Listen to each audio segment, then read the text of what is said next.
I spent a lot of time in front of people, my family owned a restaurant, and I would wait tables, and then I was a finance major, and then I was in a career in technical sales. So, and I like to read a lot, so I pay very close attention to the words that people use. I know when people are tap dancing. I know when people aren't being truthful. You can just tell when people aren't being genuine.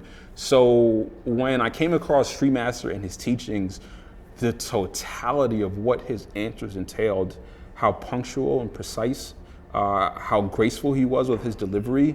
It's very smooth, it's very heartfelt, he's very genuine, he's very authentic. So all those things kind of combined was like, yep, we're good to go. What's the next step? Studentship? Okay, that's fine. We're going to Kemet? Awesome, sign me up, I'm ready to go. I did everything back to back. I remember I found Galighticus right as my rough patch started. And I taken some time off work. I went down to Florida and just decompressed. I think it was November, and I ended up taking the rest of the year off. And in that time, I found Street Master Gano, and I was watching the videos, and I was in Florida sitting at the dining table of my parents' home, and my wife was at the table with me, and I was watching Street Master's videos, and it was the video where, sorry, I shake up, get shaken up just thinking about it. It was the video where an elderly gentleman, or Street Master, was relaying the occurrence of an elderly gentleman of his Kundalini Reiki experience. And during the energies and the downloads, the gentleman had come into contact with his divine parents. And the entire moment, the entire experience was just so, it was so overpoweringly positive and filled with so much love, but the individual didn't really have room in his consciousness for that. So that was an incredible overload for him, and in a good way. And I spent my whole life not wanting to have regrets and not wanting to be my best self. I'd seen people that were just kind of dying slowly, and I spent my whole life knowing what I didn't want. I didn't want to live my life unfulfilled. So when I came across this video of Street Master, when I came across that experience, the totality of everything that he was teaching, in addition to all the work that I'd done to that point, it was the next logical conclusion. But that was a huge catalyst when I was like, okay, I need to go and see this man. And my wife was like, maybe you should go and see him, because I was like at the dinner table on my laptop just crying, like, this is so beautiful.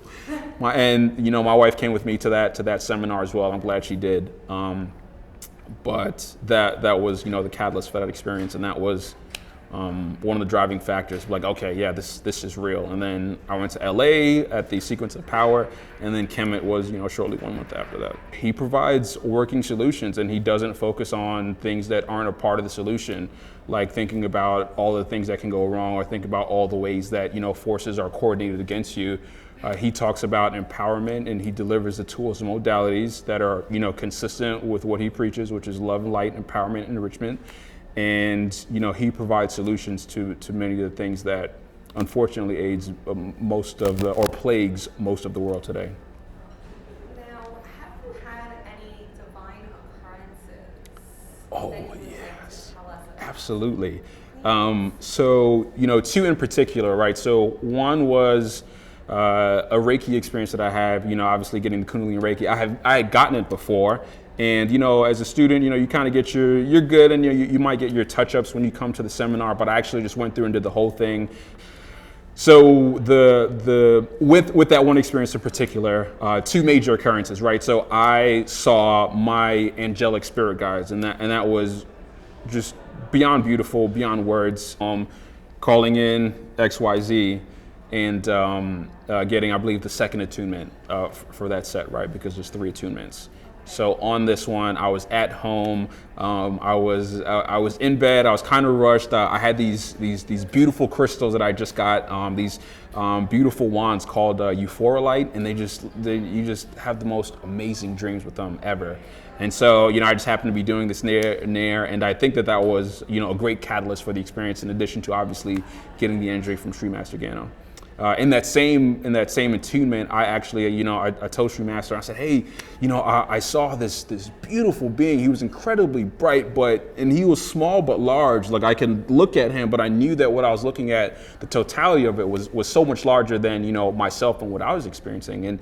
And it had a golden face, Street Master. I said, do you know anything about this? What was that? And In typical Street Master fashion, he asked, "Are you sure you want to know?" I go, "Yeah." And he said, "That was your future self."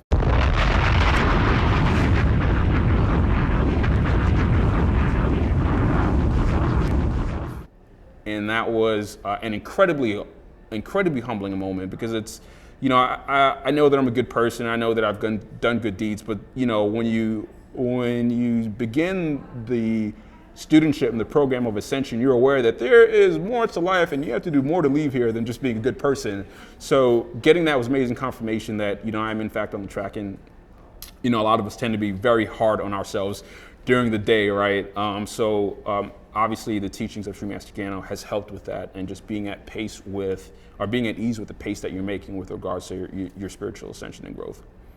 Because I had this recording of True Master Gano, and I did share it on the Facebook group. Fantastic group. I recommend everyone join that group, simply because when you have this experience, even as students, when you're having these experiences, it's very easy for your conscious mind to go, yeah, no, that wasn't really real. So you have to share it with other people. You have to share their experiences with them, share yours with them. And so it will allow the conscious mind to grasp that which is, being taught by Sri Master Gano, and the totality of it, because it's huge. And if it wasn't, then we'd just be able to say, hey, this is the truth. And people would go, oh, okay, yeah. But it's very, very big. So recording that I had a Sri Master. So I was with Sri Master, and I don't think my description did it any justice, but he was huge. I mean, massive. Must have been 50 foot tall, and he was his human form, but he had wings. And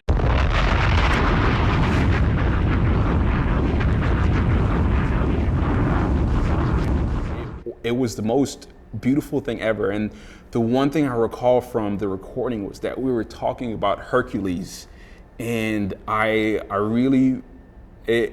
even just being now and seeing him after recording, like I almost come to tears thinking about the recording, and even just seeing him. And that's one of the things that's fully downloaded to my consciousness, because we all had these recordings at night, but we don't always give ourselves the permission to keep these precious files that are being communicated to us by our ancestors and our agency.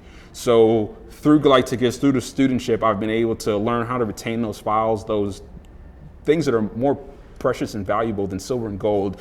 I've learned how to hang on to them, interpret them, and be gracious for them, and give thanks for that experience. Something that's benefited me, an open heart chakra. So unfortunately, many men, we are raised in a patriarchal society today, and we're taught that men should be machismo. We need to be strong and not emotional. And we taught that those are traits of weakness, but it couldn't be further from the truth. Those are actually traits of strength. Having a sensitive heart chakra, to be tapped into and tuned into the sensitivity of what others are experiencing, because it's not all about yours, and this is a shared reality that we're all coexisting together. So if something is harmful to me that you're doing, then and you don't have the sensitivity, then it's really going to impede your evolution, where you're going to go. And it says a lot about where you are, and it's your right to be there. But when we're all sensitive to our actions and their various secondary and tertiary effects, then I think we'll be able to come together more, and we'll be able to drive some solutions that are going to be in line with the ascension of Mother Terra and what the Creator had in store for us when we came into existence. Does that answer your question? Thank you.